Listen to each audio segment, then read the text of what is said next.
ایک نوجوان سالے مرد کے بدن پر اللہ کے خوف کے سبب گوشت و پیوست کا نام و نشان تک نہ تھا۔ جب رات ہوتی تو گلے میں رسی ڈال کر چھت پر لٹک جاتا اور ساری رات روتا رہتا۔ جب سجدہ کرتا تو کہتا ہے، میں نے اس قدر گناہ کیے ہیں جن کی کوئی حد نہیں۔ اے پروردگار، اگر تو قیامت کے دن میرے گناہوں کو پیش کرے گا تو میں یہ سیاہ چہرہ کس طرح دکھا سکوں گا؟ اس طرح اس نے ساری عمر بسر کی کہ راتوں کو روتا رہتا اور بے ہوش ہو جاتا۔ جب ہوش آتا تو پھر ذکر الہی میں مشغول ہو جاتا، اپنے آپ کی اسے ہوش نہ رہتی۔ جب وہ بیمار ہوا تو ایک اینٹ بطور سراہنے سر کے نیچے رکھی۔ جب وقت قریب آن پہنچا تو اپنی بوڑھی ماں کو بلایا اور کہا کہ جب میں مر جاؤں تو مجھ گناہ گار کے گلے میں رسی ڈال کر گھر کے چاروں کونوں میں پھرانا اور کہنا یہ وہ شخص ہے جو اپنے مالک کے درگاہ سے بھاگا ہوا تھا، اور دوسرا یہ کہ میرا جنازہ رات کے وقت اٹھانا تاکہ مجھے کوئی نہ دیکھے، کیونکہ جو دیکھے گا وہ میری شامت اعمال کی وجہ سے افسوس کرے گا۔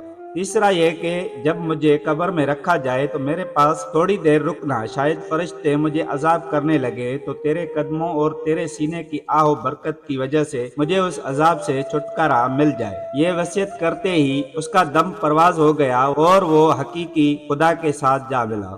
اس کی ماں نے اس کی وصیت کے مطابق گلے میں سی ڈالنی چاہی تو گھر کے ایک کونے سے آواز آئی کہ دوست سے جا ملا، اس جوان سے ہاتھ اٹھا لے۔